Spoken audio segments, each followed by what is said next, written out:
Thank you, everyone, for tuning in. I'm here with the gorgeous KEORA. How are you today? I'm good. That's good. That's good. How are you? I'm doing well. I'm doing well. Hot day today. Great weather. Saturday. What more could I ask for? Yeah. Yeah, so let's get right into it. So for the people that don't know, what part of Yonkers are you from? What part of New York are you from? To kind of clarify. Well, I'm from Yonkers, Uptown. Uptown. 914. 914. That's the area code? Mm-hmm. Where that's New York. That's a fact. Do you consider Yonkers to be part of the Bronx? No. Not at Yonkers all. is not the Bronx, no. Tell me. It's next to the Bronx, but it's not the Bronx. Yonkers is Yonkers. Tell me a little bit more about that, because some people would say, oh, nah, it's technically, it's uptown. Oh, Bronx is uptown. Yonkers is uptown. Westchester uptown. So it's all like, it's similar. It's right there. It's right there. It's a whole different city. Whole different city. That's just shit. Like, you would know. Yeah. But do you consider Yonkers to be upstate? Why or why not? Not upstate. It's not upstate. Upstate is like Albany. Buffalo. Nah, dumb far, like 7-hour drives. Like, upstate is like Peekskill or like Peekskill. something. I've never heard of that. Okay. Or, have you ever heard of Nyack? Yeah, that's like that. upstate. That's for real upstate. Where so coming from you yourself, it is not upstate. Yonkers is not. People be trying negative. To play. Like, stop. It's considered Westchester County though, right? Yeah. Yeah, it is. Where, wait, are you familiar? You ever heard of Tibbetts Field? Do you know what that is? Mm-hmm. Where I used to, when I was mad young, I used to play soccer over there. I used to go there. I think, isn't there like some water park over there too? Yeah, there's a water park. I never went there, but I used to go to like the field like every Wednesday, Saturday and play over there. So what was it like for you growing up over there, or just like in New York as a whole? I mean, honestly, like I grew up in Yonkers, but my dad, he's from Brooklyn. Mm-hmm. So I would always like be in the city and like be in Brooklyn and like, you know. Yeah. So it was like I kind of grew up in Yonkers, but I was also like experienced in the city, in the city and stuff. Just like as a real like youngin, you know. Yeah, definitely. Like in New York, if you're from Brooklyn, I wouldn't be surprised. People from Brooklyn chilling in Harlem, chilling in Queens. Like, it's just like when I would visit and hang out with my dad and stuff, we would always be in the city and like Brooklyn and like just all over Manhattan, like, you know. Yeah, like so. Yeah, but growing up in Yonkers though, it was cool. It's ghetto out there. I mean, it's good though, but honestly, like the schools sucked. Like I just remember when I was young, we used to always fucking have to fight for like budget cuts and like stuff like that. Like even the high school I went to, it was a really good high school, but it was a small high school. And I just remember like we didn't have like clubs. We didn't have like stuff like that until I guess we had to fight for it or something. Mm-hmm. Yeah, I remember we had to fight for like clubs. Yeah, like no budget. They was giving no money to the kids. Yeah, they didn't give us any of that. Yeah, they wasn't giving no money. See, that's a shame. What's your favorite part about growing up there? My favorite part? I don't know. I just like being from Yonkers. Like it's not that small city, but it's pretty small. I feel like everybody knows everybody. It's like its own community. Yeah. What's the dynamic like mothers, fathers, siblings, etc.? Like yeah. How many? What was your family dynamic like growing up there? Who'd you? Oh. You said your father was in Brooklyn. Was your mother in Yonkers? Did you have any siblings? So I grew up like with my mom. I live with my mom and I have 7 siblings, but yeah. 7 siblings. Are you where are you on? Are you the youngest, the oldest, middle? I'm the second oldest, so I have an older brother, an older sister, and I have 4 younger siblings. Like I had 3 younger brothers and 2 younger sisters. So you almost in the middle. Yeah. Any favorite childhood memories? I don't know. Let me think. Like in anything, like just, anything, yeah, in general, just growing up. I guess. Damn, there's so many. It's a broad question. Yeah. It's a broad question. Like Maybe I'll make it more specific. Like a memory, maybe just like going something with all your family or something that happened in school, a funny memory, just like something that stands out to you about your childhood, or maybe something specific just about being in Yonkers and just like, oh, I'm really a Yonkers baby. Like, this what I be doing. This would be going on. I mean, I don't know. I just remember like when I was younger in middle school, I've done so much. There's so many memories. Like I can't really just name one, I feel like, but I just know like when I was younger in like fucking middle school, we used to walk everywhere. Like there was no like, well, sometimes we would take a cab, but when we was younger, we used to hop cabs though. Oh yeah, like yeah. it would only be like $7, and we would hop the cab. Like you can take the cab like 5 blocks just to like jump out that shit. Yeah, like thinking back, it's like damn, it was literally only like $7. It was never that serious, but it was that serious though because we was young. We didn't have no money. Like doing it for the thrill too. Like not even nobody would want to do that for real for the thrill. Maybe sometimes, but yeah, no. What's your race, ethnicity, nationality? I'm Black, Native American, Dominican, and Mexican. Do you speak another language? I speak like a little bit Spanish and a little bit French, but very little. I know you touched on this, but what was school like for you? Yeah, you said very underfunded and just typical public school in New York. Yeah. Like I was originally like, okay, so when I was in middle school, I was gonna go to a private school. No, Catholic private school. Yeah, like private school. Like I did all the work to like get into the school. Like my mom, she knew like about like that, but like I was the one that like was putting myself, like applying myself to like go, you know, like I took the test, everything, like passed. I got accepted to like this private school or whatever. I ended up not going though. But that's what like I wanted, because I felt like if you was trying to like succeed like in Yonkers, you had to go to private school. Like a lot of the people that I knew that went to private school, you know, like they had better opportunities. So, but that's not to say that if you do go to public school in Yonkers that you won't succeed. Yeah. Anywhere. Yeah. Yeah. I understand that. I definitely relate and understand. Why and how did you gravitate towards music? Honestly, I just grew up around it. Like since I was, so my mom, she used to be like a radio host, DJ, all that for like WBLS. You ever heard of Marley Marl? Marley Marl. You know the song, the Biggie song? Magic Marley Marl. Yeah, so like he's talking about him. So my mom used to work with him. So when I was young, I was probably like 3, 4, like she would take me to the studio. I would sit there and like, you know, help and just be a part of like whatever was going on. So from a young age, I was kind of surrounded by it. Like my mom owned studios, like all types of stuff. And both of my parents were kind of like in the industry in a way, you know. And so, but I always knew how to sing. Mm-hmm. So I always knew how to sing. I knew that that's what I wanted to do from a young age. I just knew that like one day I wanted to pursue music. Yeah. But the thing is that when I was really young, like little, I remember when I was young as fuck. And when I was younger, I didn't really have like the confidence to like sing and stuff like in front of people, unless it was like my sister or like my cousin or like, you know. But I just remember I was very shy. But I ended up just like overcoming that one day. And then from there I was like, okay, I could do this. Like I'm gonna do it. And I was probably like 17 when I finally like overcame it. Yeah. Like stage fright too, probably as well. It wasn't even just that. Like it wasn't even more so stage fright. It was, I don't know, really, like it just was a lack of confidence, honestly. Like that's really what it was. Cause yeah, like my mom and my family, they would always have like festivals and like stuff like that. Like my uncle, he was the mayor of Mount Vernon.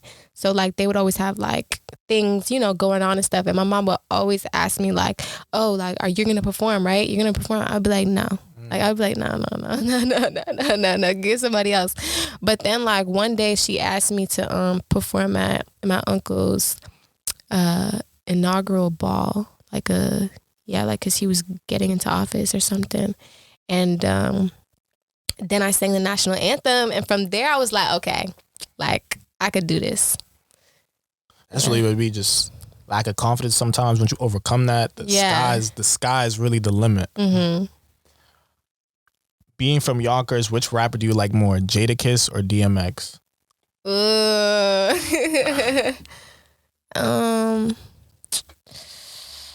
It's a tough one. It is tough. Those are like top.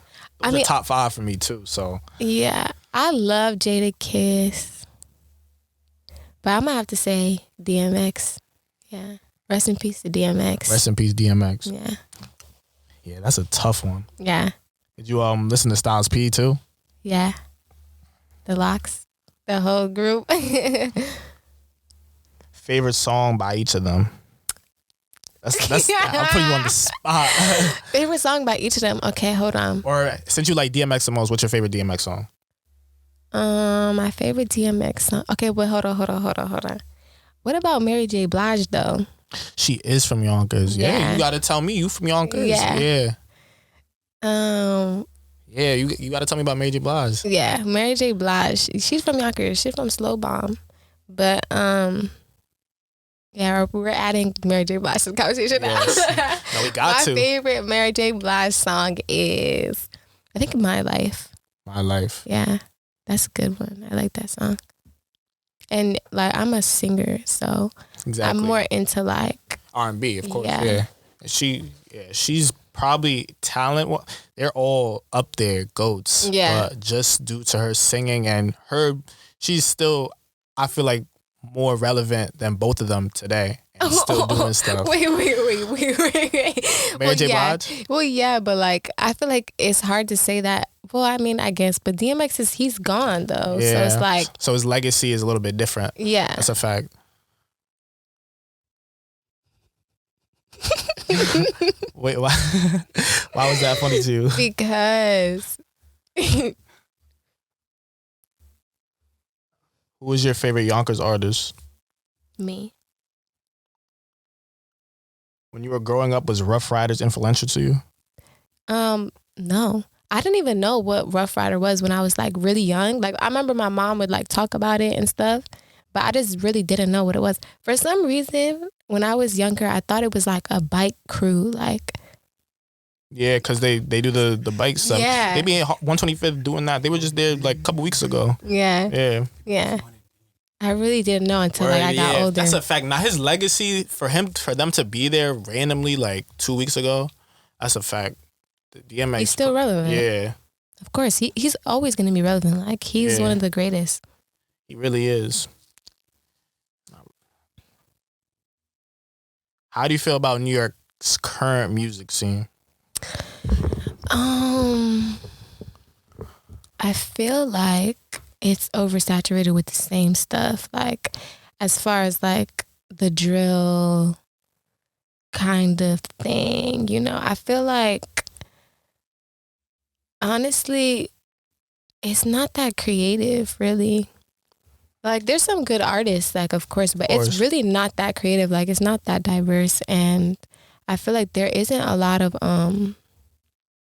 R&B, like, artists. I definitely like agree. It's more like rap scene, but like it's like a mixture of both, of course, but I feel like I just can't wait till the R&B like breaks through like completely here, you know, because it's mostly like rap. Yeah, hip hop is definitely that's why I'm here mentioning like Jadakiss and DMX and forgetting about Mary J. Blige, because it's like hip hop is by far the most popular genre. That's what's on the radio constantly. People are gonna hear that when they go outside, rather than sometimes they might not hear a certain R&B track in the club or something. It's just hip hop is just very, very relevant. I mean, honestly though, no, because you could still hear like in the SZA, club, you know, Rihanna, Summer Walker. Like I feel like those people, they still like you'll hear them constantly on the radio and stuff. That's a fact. Yeah. It's probably more what I'm listening to. I'm listening to a lot of hip hop. Mm-hmm. What are your opinions on drill rap? It's cool. I like it. I like some of it.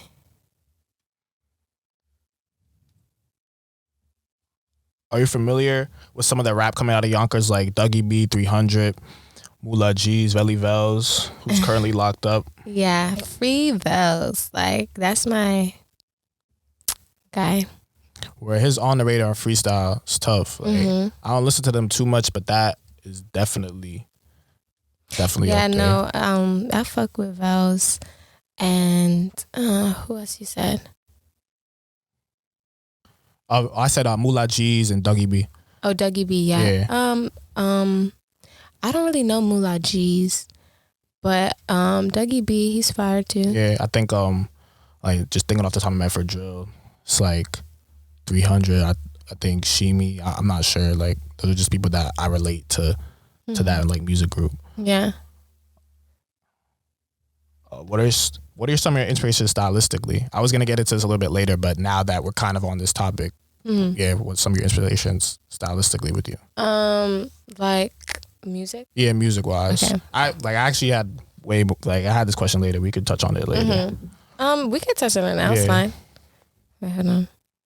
One of my ears is out a little. It's fine. It's fine. Okay.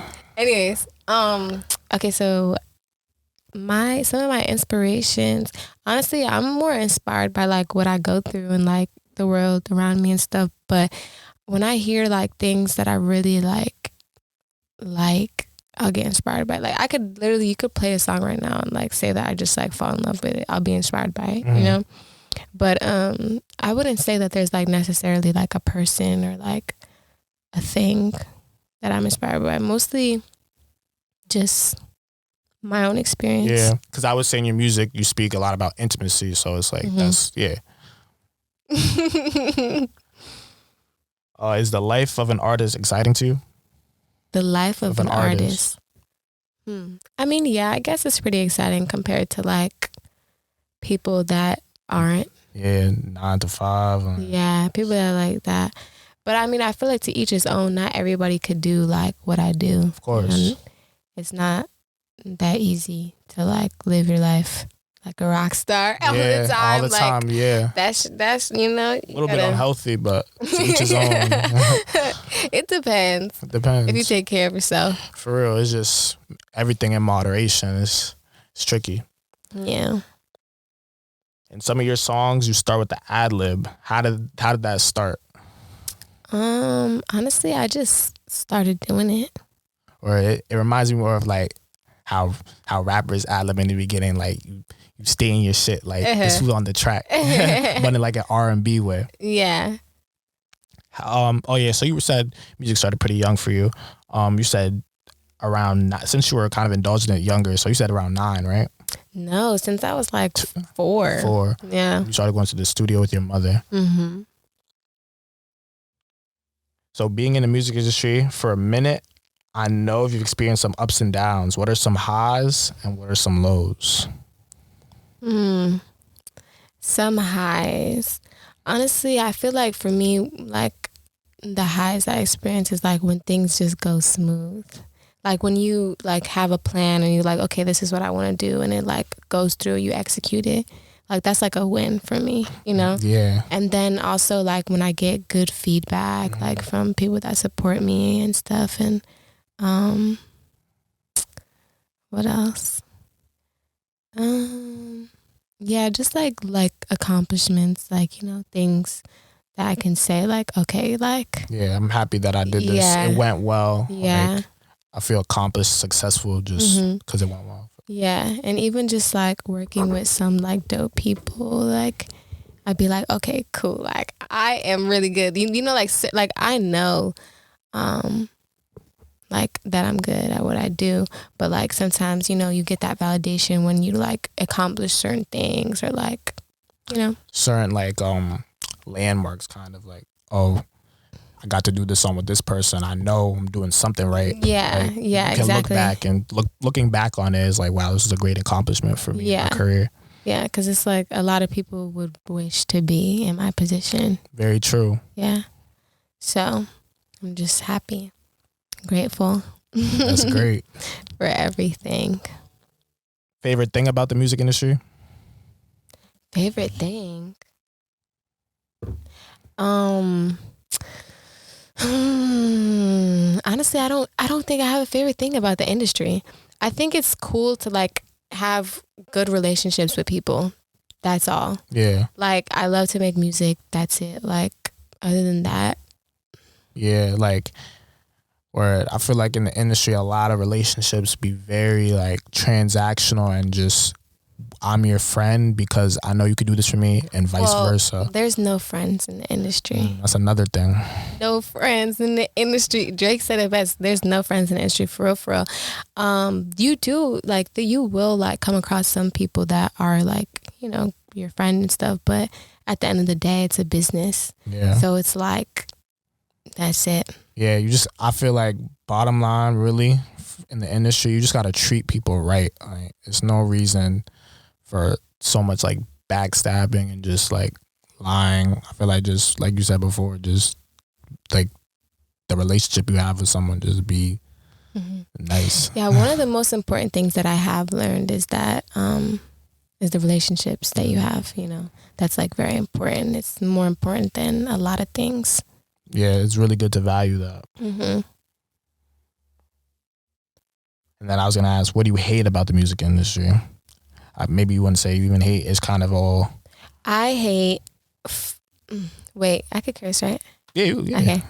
Well, maybe bleep out my curses so it's not like so vulgar or whatever. But I hate weird ass people. Like, I hate fake people. You gonna say weird ass niggas? No. I wasn't gonna say that. If I would say, I would have said that. Yeah. But anyways, I hate weird ass people, fake ass people, and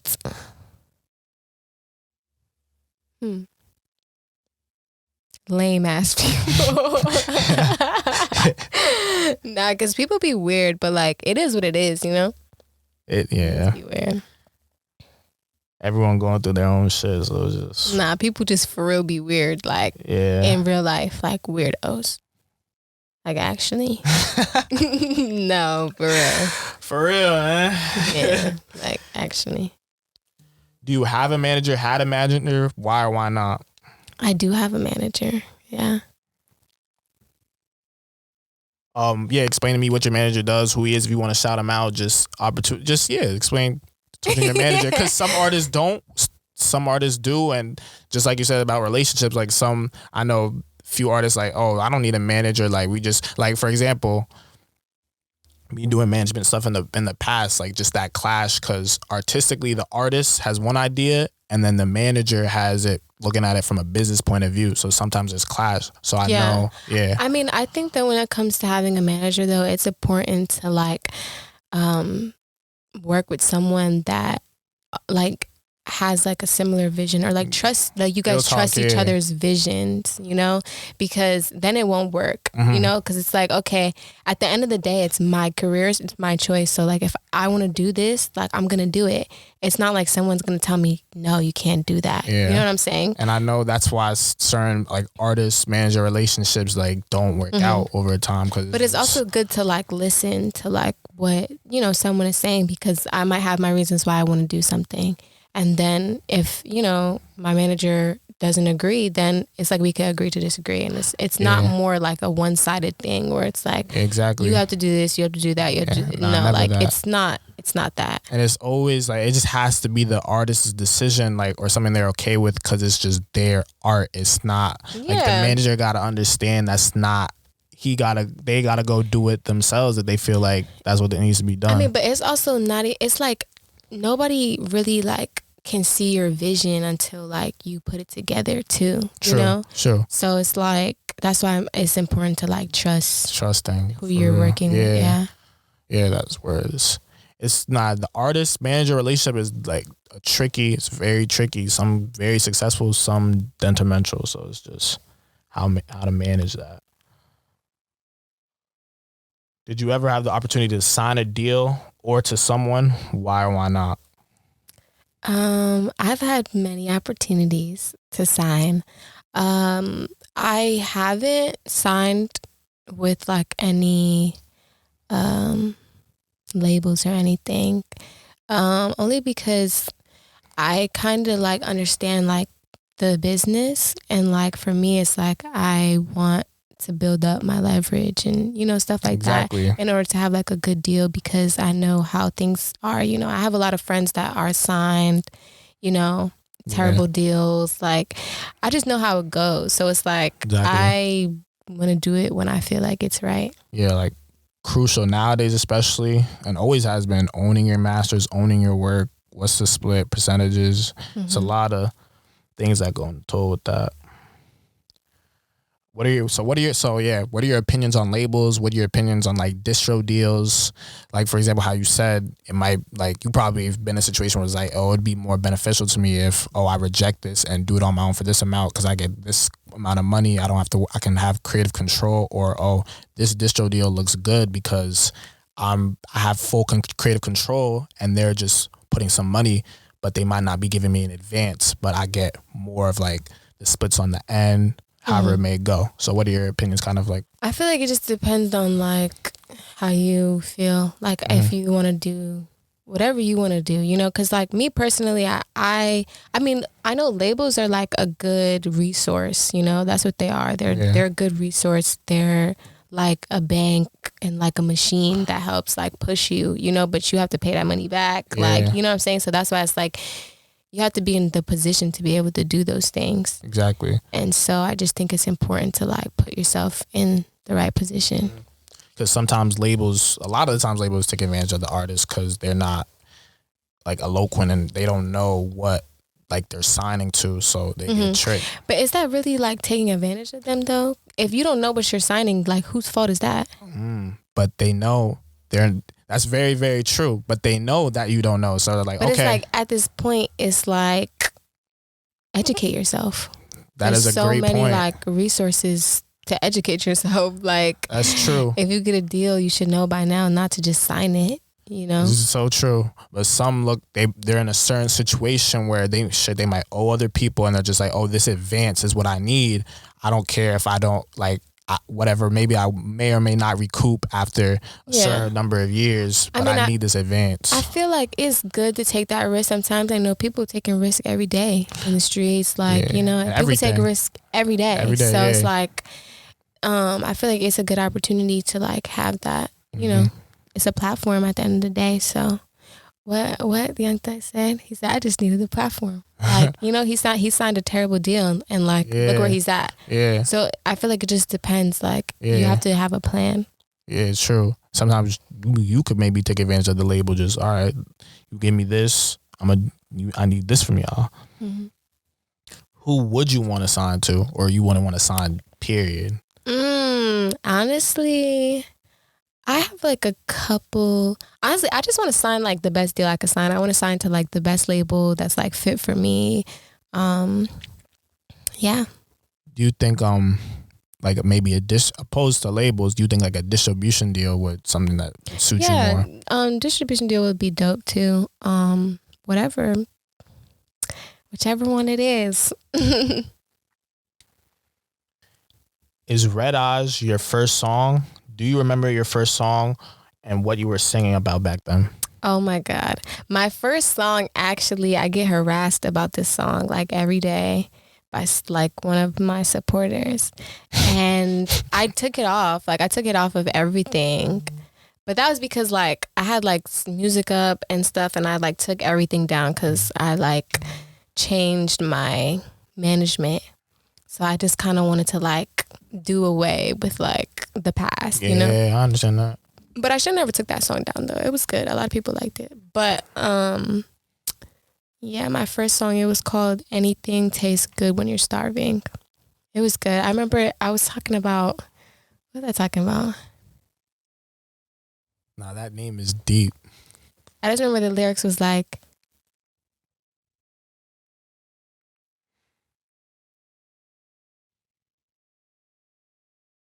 I'm trying to think how I sang it. It was like, you say you hate me, but love to lay me down. It was like something like that. I was like 18, 17 or something.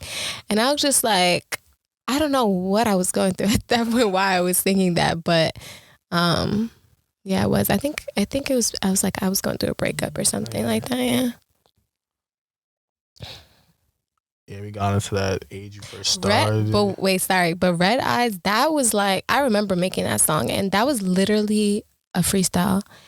And I made that with my boy, his name's Lewis, and non-native too. And I just remember, like, because I used to work at this studio for Atlantic Records. Why is everybody want to call me like right now? Leave me alone. Anyways, yeah, they used to. Okay, what was I saying? Oh yeah, so I used to work at a studio in the city. It was Atlantic Records Studio. Now it's Empire Studio, and I used to be an intern there actually, but I was never an intern. Like, I didn't do anything that the interns did. Like, I literally would just sit in on like sessions. Shout out to Drew and Lewis and Cajun and non-native. They were like the first people that I ever like started working with, like in the industry and stuff. Like, and they're dope as fuck. They all have like plaques and they're like really good. But yeah. Before you mentioned Music Up, is that a distribution platform? What? Music Up? What's that? I think you said something when you changed management. Oh, when I changed my management. You said I took up. my music. Yeah, I took my music down. Okay. Yeah. Do you remember what your first studio looked like back then? Yeah, because when I was young, my mom had her studio in Mount Vernon that I would go to, and I remember I would like record covers and stuff, like, you know, like I remember I sang Ave Maria by Beyonce or something, and that was like the first one that I recall. But the first one that I started recording like in seriously was my friend's basement. Shout out to Robinson. And I didn't know what I was doing before. I remember I didn't even know how to make a song when I first started making music. And so I remember he used to just like make a beat and I would just freestyle over it, like the whole song. But then I slowly started to learn, and I, you know, had the help of like some dope people. And now here you are. Yeah. Do you like recording at night or during the day? Honestly, I like day sessions, but I also like night sessions as well. It just depends on my day because, yeah, it just depends on like what I want to do for the day or what I'm doing. Do you notice any differences in the music when it's recorded at night opposed to during the day? Yeah, I feel like during the day, I feel like it really just depends, honestly, because like sometimes like if I come at night, it's like, okay, like I need to get like whatever I've been going through like off my chest, but the same thing during the day. But it's just a little different. Sometimes I know like I'll get tired, or you know what it is? I kind of used to do a lot of late sessions, and then I was like, nah, I can't do this anymore because it was messing up my sleep schedule. And it was like, okay, I'm in the studio all night and then I'm sleeping all day. Like, I don't want to live my life like that, you know? But sometimes it's okay. It's okay to do that, but I prefer to do it like during the day and then, okay, ends at a certain time, go home, go to sleep. Yeah. Like, you know? Or are you a loner in the studio? Kind of, yeah, pretty much. But like I'll have people there. A lot of times when I'm in the studio, as of lately, I have like a bunch of people that I work with, like in Cali. So I just got back from Cali like 4 days ago. And in Cali, I have like a bunch of studios that I work out of, and it'll be like probably like, sometimes it's just me and the person I'm working with, or like 4 of us, or like a bunch of people. Like it really depends. But like for the most part, I feel like I do mostly kind of go by myself. But lately it hasn't been like that really. Do you like recording sitting down or standing up? I like recording sitting down, but I also like recording standing up. Like, it's better when you're standing up, even though, like, my legs be hurting after a while, though, because I be like, like, I cannot, like, I be trying to sit down after every, like, more comfortable break, down, you know, because it's like, I don't want to stand the whole time, but it's actually better for you because you can project, it's like with your voice. Different ways, to sing, like, techniques. When you're in the studio, what are the top 3 things you need? The top 3 things I need is a vape. I definitely need a vape. Number 2, Puff bar? Like, I'm not shouting out no name brands, but a vape. Definitely like something to drink, like juice, water, for sure water. Maybe like food, snacks, if I'm hungry. Have you ever wine? Yeah. Have you ever recorded drug-free in the studio? Yeah, I mean, I don't do drugs. I don't do no drugs. I'm drug-free. I really don't do any drugs. I haven't done drugs in like 5 years. Like, I'm sober queen. Yeah. The most I do is really just like drink alcohol. That's it. I don't even smoke weed. In your opinion, what's your most popular / biggest song out right now? Well, right now, so since I released Sweetest Dreams, I feel like that one, because I just released that one like not too long ago, probably like 2 weeks ago. Yeah. I think like 2 weeks ago. So yeah, go stream Sweetest Dreams right now on all platforms, period. Craziest studio story, if you have one. Crazy. Let me think. Craziest studio story. I don't know if I should name drop though. I'm not gonna name drop. Actually, I'm gonna say a different story. Craziest studio story recently. I think it was a time where I had like an early session, like a day session or whatever. And I had a bunch of people coming to like work with me, like a bunch of different people, like different producers, different, so I knew I had to like manage the time wisely for each person. And I was trying to make sure like everyone didn't come at the same time so that it was like I would have time to work with everyone. Yeah. But I went there, but mind you, I was so tired because I think I had a session the night before. Mm-hmm. So I was very tired. So when I got to the studio, and shout out to V and Noel because they was there, and like V, like I looked so tired, and V's like, oh, why don't you just take a Red Bull, right? So I'm like, okay, like I never took a Red Bull before, ever in my life, never took a Red Bull. I drank a freaking Red Bull by itself, like just, I was trying to hear if my phone was ringing, just by itself. When I tell you, I had the worst panic attack. It was so bad. Like I started shaking. My teeth was like chattering. Yeah, I was trying to see if you could hear it. And like I started crying. Like it was so bad that I started crying. I was getting so overwhelmed because like there were so many people there. So there was people talking.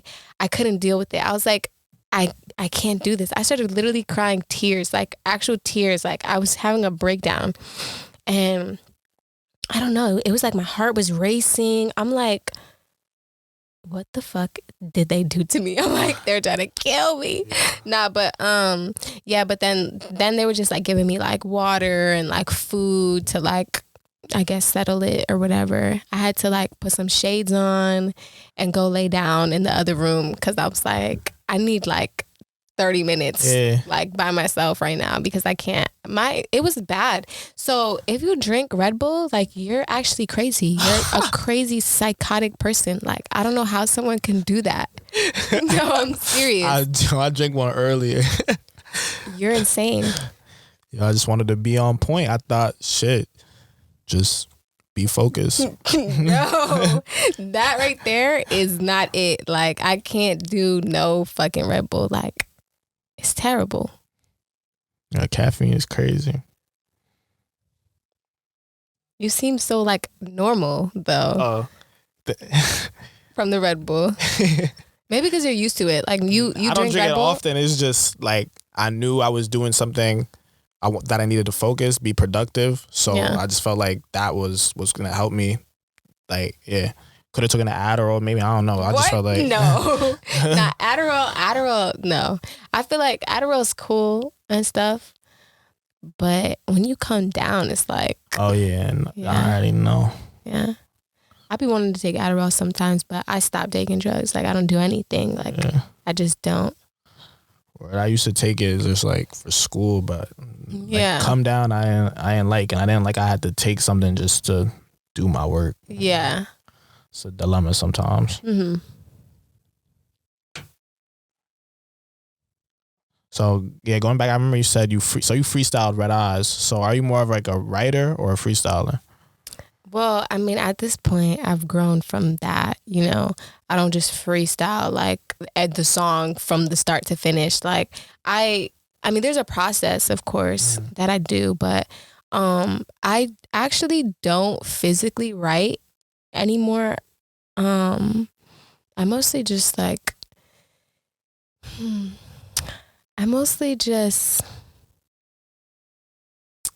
do I say? Like, the song obviously gets written, but I don't physically write it down, you know? Yeah. Like maybe I'll do it line by line or like section by section or like, you know? Or explain your process. Like, is it the whole song's getting completed in one day or? Yeah, majority of the time. Sometimes no, like it just depends on like the timing and like how I feel. If I feel like it's not like it's I feel like it's always like a flow, like in, you know, when it comes to finishing songs. Some songs take more than one day, some songs take an hour. Yeah. You know? So it really just depends. When it comes to your lyrics, have you ever had anyone help you with them? Yeah. Yeah, I collab with people for sure. Like, me personally, I like to collab with people because I love when there's just like a bunch of like creative like energy like in the studio and stuff, you know? And it's like even if like someone throws out an idea, like I like that, you know? Like it'll just keep the brain going. Everyone's and, like, working on something. People just not sitting there doing nothing. Everyone's helping each other. Yeah, everyone's like contributing to the creative process. Yeah. Right. And even if someone does like throw out some lyrics and stuff, doesn't necessarily mean that I'm going to use them. You know, it might just be like an inspiration for like, okay, cool. Like, I like that. Like, I'm going to say like this, like, you know, that applies to me, you know? Mm-hmm. Yeah. So. And it's different for singers, for rappers. Some might be just too proud or feel like they want to do everything themselves. But like the greatest, Kanye, Drake, they all. Yeah. Everybody collaborates. Exactly. Like, it's just more than one mind is better than more minds is better than one. So it's like. And it's fun too to like collaborate with people. Yeah, it's part of the process. Yeah. Have you ever helped other recording artists with their lyrics? Mm-hmm. Yeah, definitely. When it comes to your own personal lyrics, how honest are they? Very honest. What's been your hardest lyric so far? What do you mean?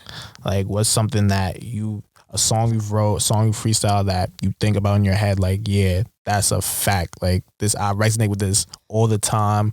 This, I was talking that shit when I said that. I'm kind of speaking it from a rap point of view, but like. But you know what? Let me think, because I feel like majority of the songs I have, but a lot of the songs that I can think of right now is the ones that aren't out yet. So, yeah. So stay tuned.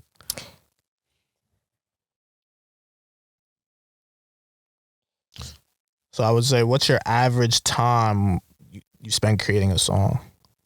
My average time? You say you get it done within a day, so I would feel like a song.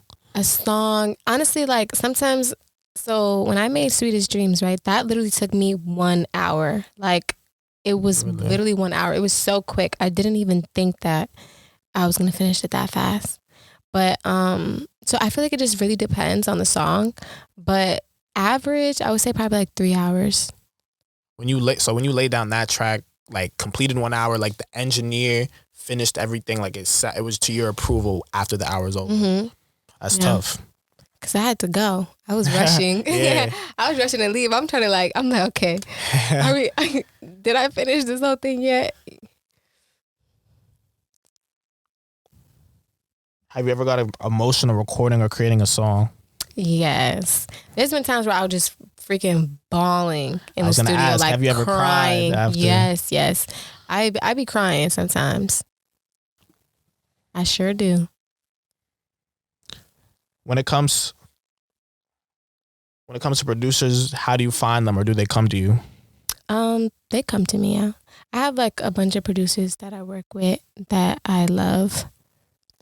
I was gonna say, I know you mentioned before, like I believe. Well, I know I've seen that you've worked with Grammy nominated producers. Can you name some of them? What was that experience like? Who are they? If you want to shout anyone out, but I know that you definitely has like some great producers on your side. Yeah. What's that experience like? It's great. Shout out to Derek Milano, Project X, Ron. Ron based out of the West Coast, right? Yeah, he does. Trying to think who else. Xavis, Topski, David,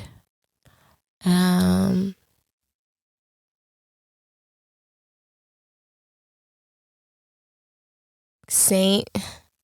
I just paused for long because I was like trying to think of like the name that he goes by, but yeah, Saint Vincent. What else? Who else? Damn, I feel bad if I forget anyone, but shout out to everyone that works with me and collabs with me. I appreciate them all. Is there a message with your music? Yes, definitely. Me personally, like I really like I'm careful with like my message, like in my words. Like I won't just say anything like on a song just because it sounds good, you know? Because I feel like it's important, like what I put out. Yeah, and like who's hearing it? Yeah, which is put out into the world for real. Yeah, exactly. Music, it stays there. So yeah. Who is your music for? My music is for bad bitches. No, stop. Nah, my music is for like baddies. It's for people that like can relate, you know? I don't feel like, let me think. It's for like real niggas too.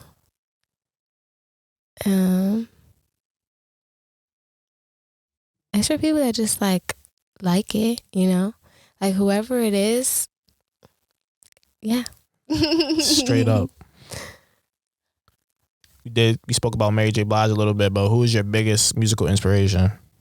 My biggest musical inspiration.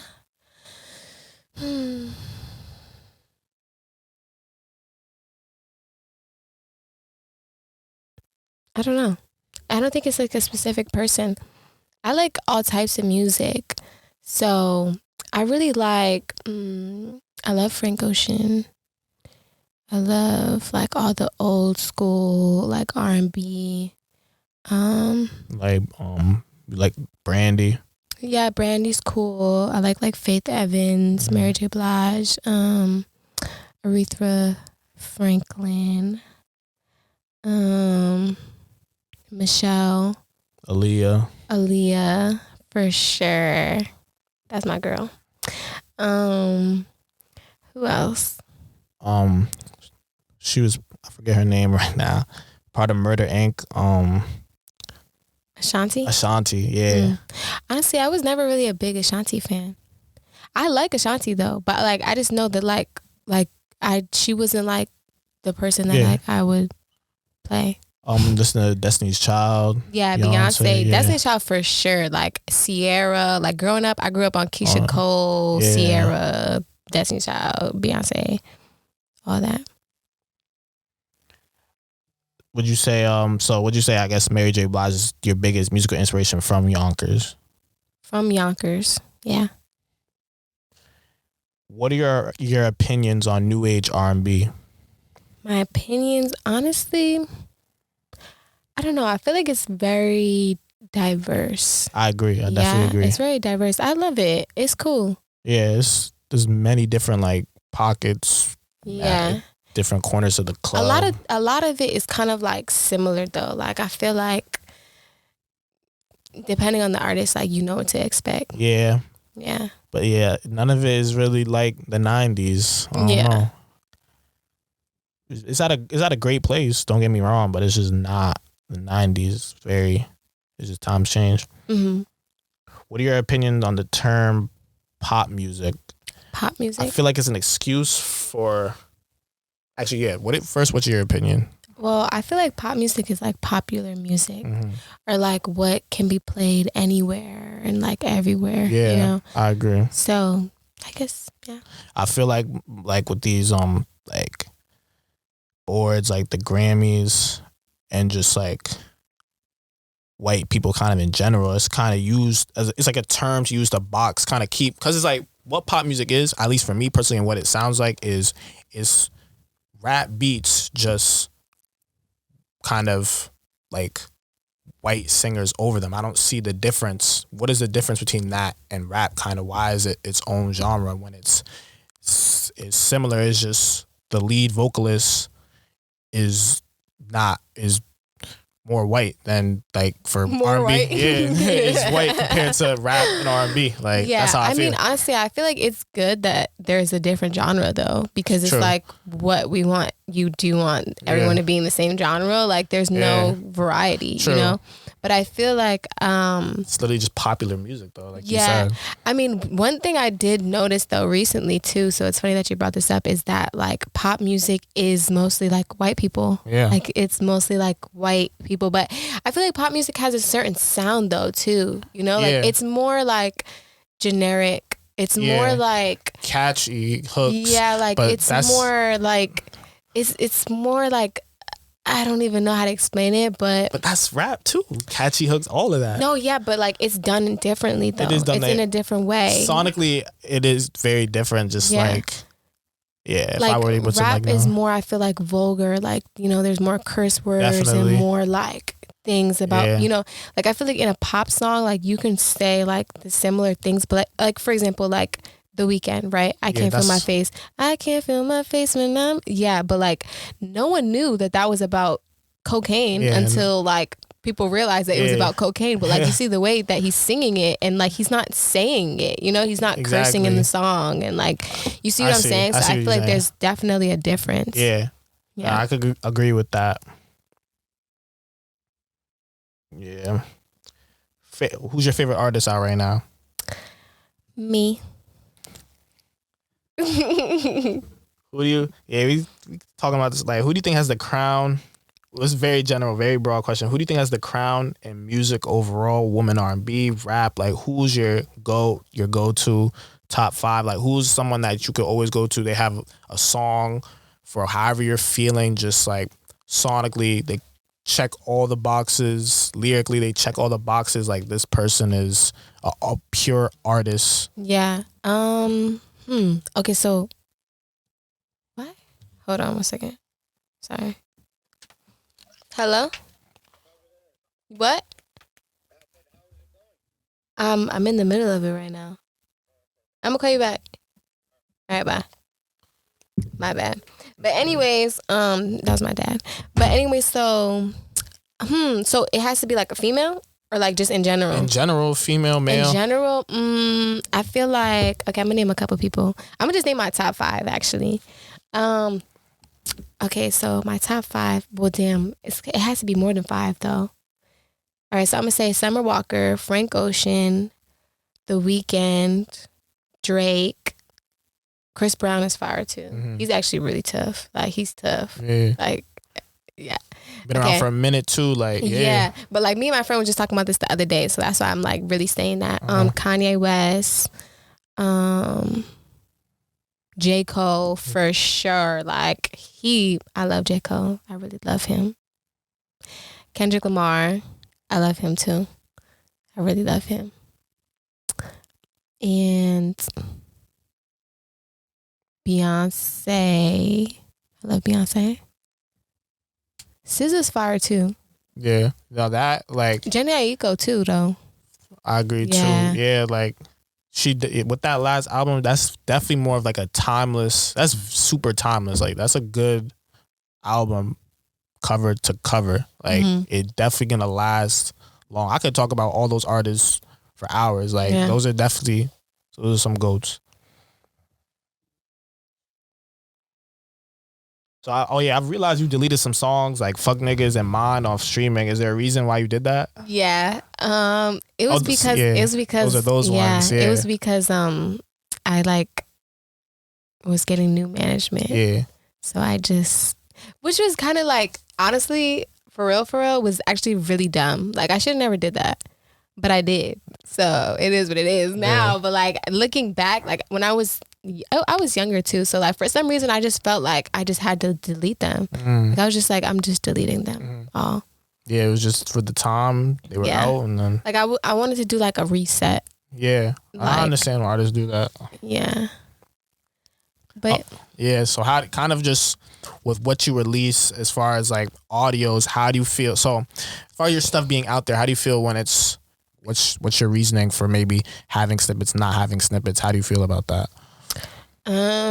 Honestly, when I post snippets, it's really because I'm about to drop the song.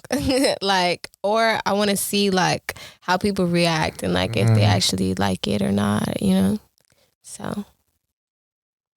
Yeah. Your SoundCloud has a lot of Your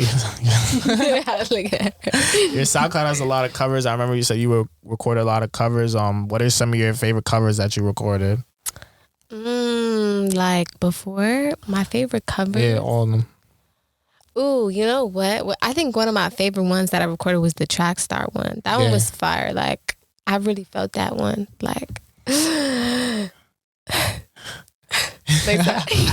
Nah, but yeah, I went through a bad breakup. So shout out to him. So speaking of Sweetest Dreams, I really like your latest single, Sweetest Dreams. The production is really great. I love the bass rip. Who produced the bass riff, like the riff in the background? Who produced the song, and how did that song come together? Well, you did say you recorded it in an hour. You're about to leave the stew. Like, tell me a little bit more about that. Yeah, so shout out to Luca because he's the producer on that. And honestly, so like I remember when I first got there, we were going through beats, me, Noel, and DB, and some of my friends that was there. And like out of all the beats, that was the only beat that was like different from everyone else. So I remember I liked that beat. I picked that beat first, and I was like, okay, like let's keep that like to the side or whatever. And then we were still going through more beats, but I feel like the beats I was going through was kind of boring. Like it was like the same, type vibes or whatever. So then I was just like, let's go back to that beat. So then we went back to it, and then we did it. And I just like went in the studio, did my thing or whatever. And then we like came out and we like started writing it, like figuring out. What? No, I just think that we that's pretty much it. Well, I really like the ambiance and like aesthetic of it. It really like I just got some new Beats headphones, and then when I put it in, I really got to hear that riff. I was like, damn, this shit diff. Yeah, I love that song. It's such a vibe. Like it really just gives me like, like Boiler Room, right? Like the Boiler Room. Like I really want to perform that song there. Like I want everybody to just be like, yeah, doing their work dance. Oh, I like your song "Like Me" as well. How did that one come together? That one, that was a little bit older too. Yeah, that one is older. I remember. So I was actually out here in Brooklyn when I made that. Shout out to Mitch Moolah. And basically, like same thing. We was going through beats that he produced or whatever, and I picked that one, and then I just went in the studio and just like did it. Like I just made the song. Like I just started it. But I was definitely inspired by something. I think I was inspired by another song that I heard. Oh, really? Yeah. Do you remember what song? Yeah. What song was it? I'm not gonna shout this person out. But it's inspired by another song. There was another song though, yeah. On Instagram, I've seen, speaking of the producers again, kind of what was like your experience? So I guess maybe what's your experience the first time you worked with a critically acclaimed producer? What was that experience like? Like, oh, super excited, want to be humble. Like, run me through that. Well, I mean, when I first started making music, that's like who I was working with. So like when I told you about when I was working at Atlantic Record Studio, whatever, like that's who I was working with. Like, okay. Critically acclaimed people, you know, like songs that you guys probably all know. Yeah. And like they had blacks, they've been, you know, established. Yeah, exactly. So I mean, I felt like honestly, like I fucked with them. Like we was cool as fuck, and like they really kind of like took me under the wing, and like they would just be like, yo, come in the studio, like let's make a song, like, you know what I'm saying? So it was dope, you know? Like I mean, I'm grateful for working with anyone, but song experience, I don't really be like nervous about stuff. I think maybe I was a little nervous at first, like when I was first doing it and stuff, because I didn't know what I was doing. So I was just like, okay, like I'm about to just go in and just make a song, you know? But like as we kept doing it, like I started getting more comfortable with it and stuff. But I don't be getting nervous with people and stuff, because like I am who I am, you are who you are. Like no reason to like be starstruck. It's just let's just get. No, I don't get starstruck. For what? My favorite song by you is "Me and You." I like the video a lot as well. How did that one come together? That came together because well, like what, the song or the video? Yeah, both. Both. I remember I was in Cali when I made that song. I had the idea. I think I told shout out to Thank You Dish. I think I told Dish to make that beat. Like I wanted it specifically like that. I wanted it to be like a remake of like the Me and You by Cassie, but like in a, you know, drill kind of way or whatever. So there's like a bounce to it. Yeah. So we did that, and then I just remember like I went in the studio and I made the song. Like it was just, I already had like the idea for it. So like it was really easy for me to just like come up with the lyrics and stuff. What about the choreography? The choreography, shout out to Dakota. We did that in Harlem at Dakota's, like her dance studio. And she like helped me put it together. She came up with the whole dance or whatever. And she had her like dancers that's like a part of her team. Okay, we're all from the studio. So we practiced that for like a while, honestly. It was probably like a couple months. Yeah. But we didn't have practice like a lot. Like we had practice probably like twice a week for like 4 weeks or something. But it wasn't just some overnight thing. Like, yeah. It wasn't some overnight wasn't no thing. TikTok routine. Like that was like real choreography. Yeah. How important is it to be a complete performer? It's very important. Yeah. That's why like I haven't done, this is my first interview, by the way. Like I haven't done, I don't really do shows or like interviews and stuff like that. Like, but I'm happy I could be your first interview. Yeah. But this is like now I feel like, okay, I'm ready. Like I'm opening up to like, you know, do these things. So, but when it comes to performing and stuff, it's like, I feel like it's very important that whatever I do, it has to be like planned, you know, because I'm not just about to go. I mean, it depends though. I might just go up there. You feel me? But like, no. Yeah, just on point. You want to look right, be right. Whereas, and I was just about to ask shows. So you've never like no shows, no. No, I've done shows before. I did South by Southwest like last year. Yeah. that was a good experience. Yeah, what was that like going to Houston, like South by Southwest? I've never been. I really didn't know what to expect because I never been there, like, you know, but like everybody was telling me like, oh, like that's so dope. That's going to be so much fun. Like blah, blah, blah. It was fun. It was actually really cool. Like, and they had Rolling Loud there. Like it was cool. It's good to network over there too. It's just, Yeah, it was just a really good experience. Like I performed for Revolt and like Source magazine. And like DJ Holiday, like he had like a thing or whatever. And what else did I do? I did some other stuff too, but it was fun. Yeah, that was cool. It was a good experience because really why I went is because I wanted to see like what the vibe was. Like I wanted to see like how these artists performed and stuff. Like, you know, I was really there just like taking notes. Like, yeah, I'm like, okay, cool. You know, I actually met Lola Brooke there before she blew up with the Don't Play With It song because me and her had performed at the same thing. And I remember I was watching her set and I was like, oh yeah, she hard. Like, yeah, because she had that shit all together. Like, you know what I'm saying? So that's why I'm saying like when I do shows and stuff, everything got to be together, like planned out from start to beginning. I mean, from start to end. So would you say that was your best concert experience? Was that the only one? I did South by Southwest, and I'm trying to think what else have I done.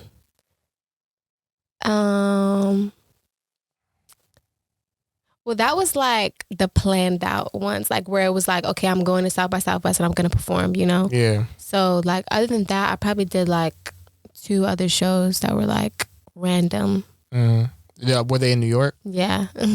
I did one for Lamb's Day. Shout out to Lamb's. Lamb's, the store. That's in Brooklyn, right? No. Lamb's, or downtown. It's Lower East Side. Yeah. Yeah. Where you can make a shirt. That store where all the... It's like a whole like... It's the LAAM, right? LAAMS, Lambs? Yeah. Yeah. Yeah. No, I was just making sure. Yeah. And you said at Lambs, and then where else? And then I did another one with my homie KEORA. He was performing. Where was it? It was at this place called damn, I forgot the name of it. I forgot the name of it. But it was in the downtown city. New York again? Yeah. Yeah. Do you listen to any New York artists? Yes. Who from New York do you listen to? I listen to Nicki Minaj. Nah, I really do. All time. I'm trying to think. Who else do I listen to from New York? I like Busy Banks a little bit. I like some of his songs. I like Lola Brooke. Oop. I almost touched my this. But anyways, who else do I like? I like that Scarlett song. This is New York. Fucking look like, yeah, I like that. That's hard. Who else? Drill, melodic, singers. I like that artist Tata. Yeah, 4-1, yeah. He's hard. Who else? Ooh, Shawnee Bin Laden. He's fire. Definitely. Been doing this thing for a minute too. Yeah, like, he's fire. In his own lane for real. And this other guy's name is Bash from the World. Bash from the World? Yeah. Or for the World. Bash for the World. Something like that. He's hard as fuck too. Who else?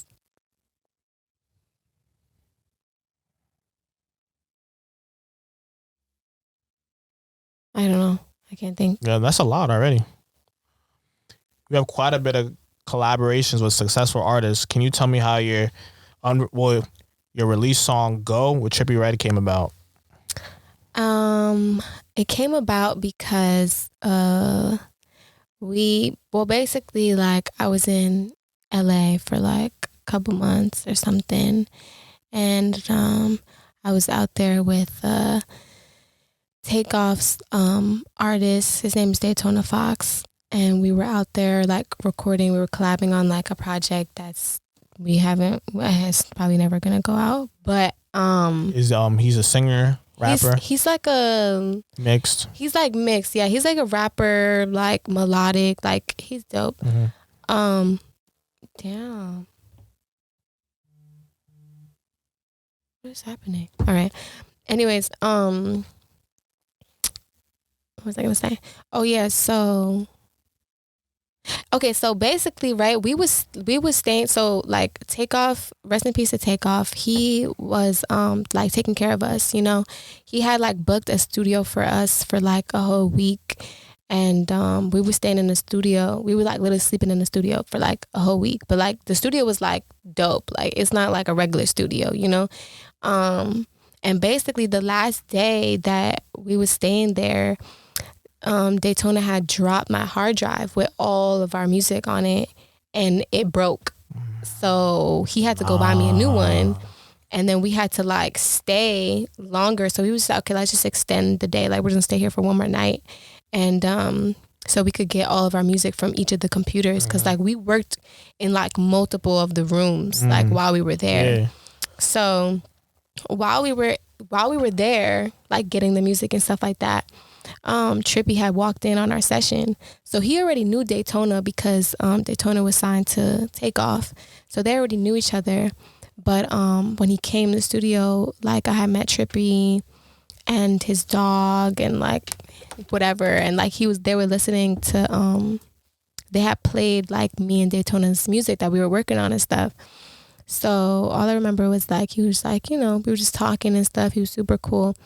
And then like the next day, I just remember I woke up and like Trippie started following me, and I was like, what the fuck? Like I just took a nap and I just woke up and like Trippie started following me. And then Daytona, he's like, oh, like get ready right now, like Trippie's about to pick us up, we're gonna go to the studio with him. So I'm like, okay, cool. So basically, you know, we go to the studio, whatever. Trippie pulls up in like a Bentley with like 5 freaking black trucks like behind and stuff. I'm like, oh shit, like this is cool. And whatever. Then we go to the studio, and we were there, like the guys are making music or whatever. But then Trippie took me and Daytona to another studio with Machine Gun Kelly and like Travis Barker and stuff. And so you want some rock vibes? Yeah, like he did. I think he did a song with Machine Gun Kelly or whatever. But you see, I didn't know much about Machine Gun Kelly, and I didn't even know who Travis Barker was like until like that day. And you know, I don't listen to Machine Gun Kelly, but like I respected his like, what is it called? I respected him as an artist. Yeah, I respected him because I seen him like literally playing the guitar. Like he was playing like all of the instruments on the beat, and I was like, oh, this is dope. Like he's really an artist, you know, like he's actually like for real. So yeah, then after that we left and we went back to the other studio, and it was super late by now. Like it's probably like something in the morning. Everybody was asleep. When I tell you, I think I was the only girl in the studio. It was just me. I was the only girl, and there was probably like 13 guys knocked out. Like they were slumped. And I just remember it was like me, Trippie, and his engineer, and like 2 other people was like up. And then like Trippie was just going through beats and stuff. And it's so funny too, because people were hitting me up. Like people knew that like we was together and stuff, because like I was posting it like on my story and everything. And people were hitting me up like, oh, you gotta get a feature. And I'm just sitting there like, I know. I'm like, I know. I'm working on it. Yeah, right. But then honestly, he just asked me, like we were going through beats. He was like, oh, you want to do a song? And I'm like, yeah, of course. And I'm like, yeah. But then he was like, all right, just pick the beat. So we picked the beat, and then that was it. And then it was a dope experience though, because like when we were recording the song, like me and him was sitting like right next to each other. It's like me, like I'm sitting here and like he's sitting right next to me, and we were just like going back and forth, like doing the song. And yeah. That's a cool experience. So is the song technically... The song is unreleased.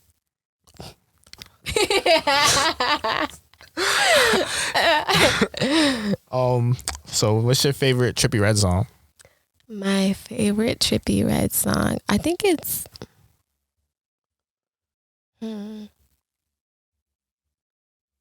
Ooh, damn. Trying to think which one.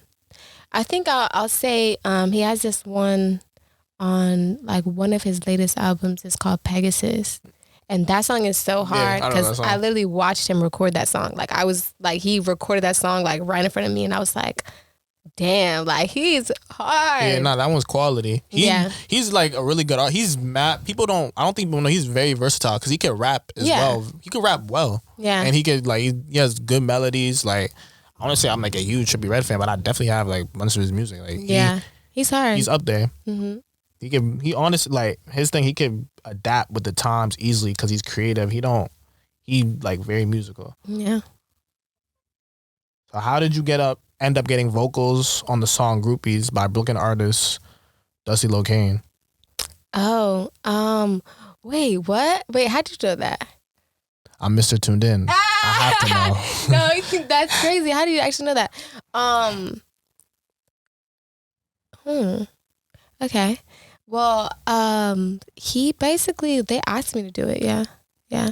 And I know Dusty, so free Dusty too. Shout out to Dusty, free him. But yeah, we have another song that we did as well, that's not out yet.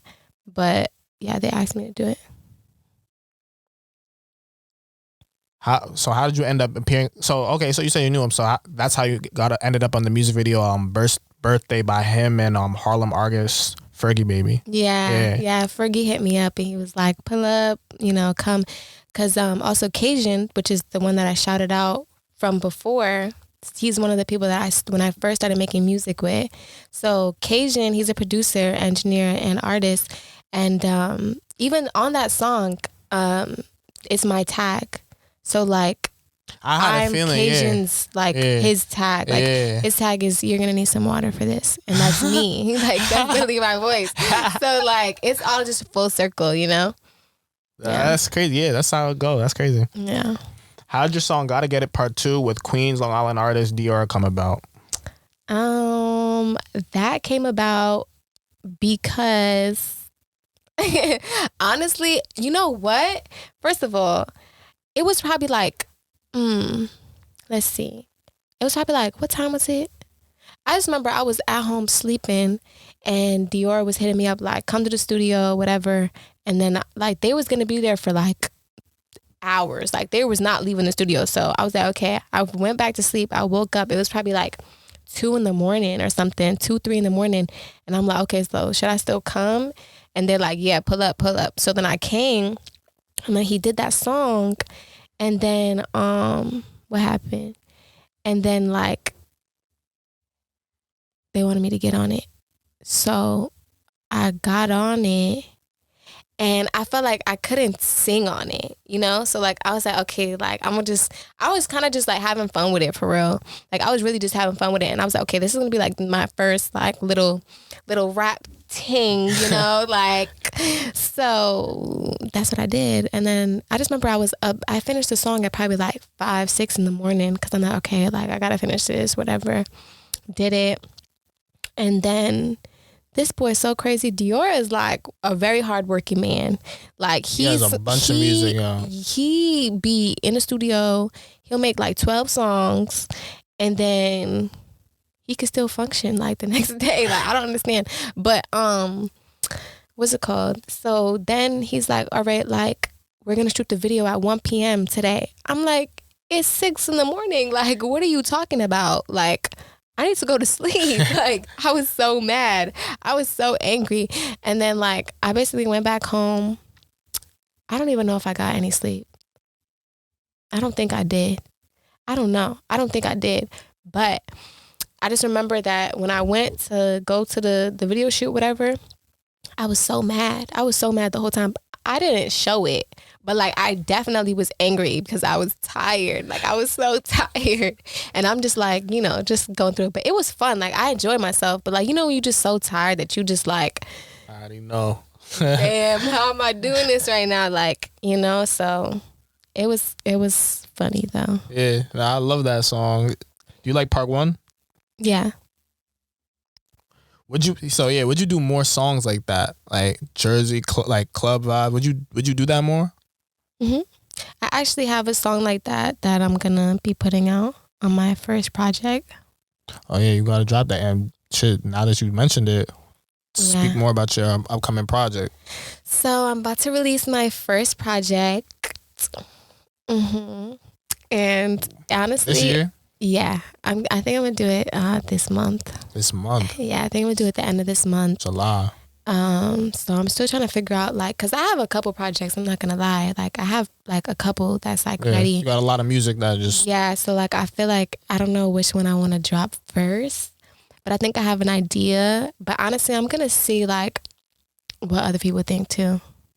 Cause I'm really torn between two. Like I'm torn between two projects, and one is longer, the other one's shorter. So I'm trying to figure out which one. Cause for sure, like everyone, like all my supporters have been telling me, like, do an EP. Like, don't drop a single. Like, just drop an EP at this point. Like, yeah, why not both? Yeah.